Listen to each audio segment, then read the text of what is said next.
good morning बंधुरा देखो आज के ओट्सर छिला बानिয়েছি प्रथमेই दई दिलाम सुजी दिलाम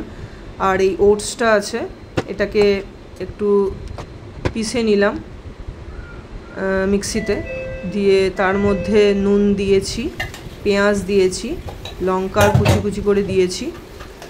देওয়ার পরে পরিমাণ মতো যতটা জল লাগবে বেশি পাতলাও নয় বেশি গাঢ়ও নয় দিয়ে সেটাকে ব্যাটারটাকে তৈরি করে এই দেখো চাটুতে তেল গরম হয়ে গেছে এরপরে ব্যাটারটাকে ছেড়ে দিয়েছি এইভাবে হলো দিয়ে আস্তে আস্তে যখন একটা পিঠ প্রায় হয়ে আসছে আস্তে আস্তে আস্তে আস্তে খুন্তির সাহায্যে আমরা উল্টে নেব এইভাবে জিনিসটা হবে মোটামুটি ভালোই স্বাস্থ্যকরও বটে আর খেতেও খুব টেস্টি লাগে তোমরাও বাড়িতে ট্রাই করতে পারো খুবই সুন্দর খেতে আর তার সাথে একটু চা বানিয়ে নিয়েছি সকালবেলা তো চাটা সবারই প্রয়োজন তাই একটু দুধ চা বানিয়ে নিয়েছি আমার সুগার আছে তো তাই জন্য আমি অল্প চিনিতে দুধ চা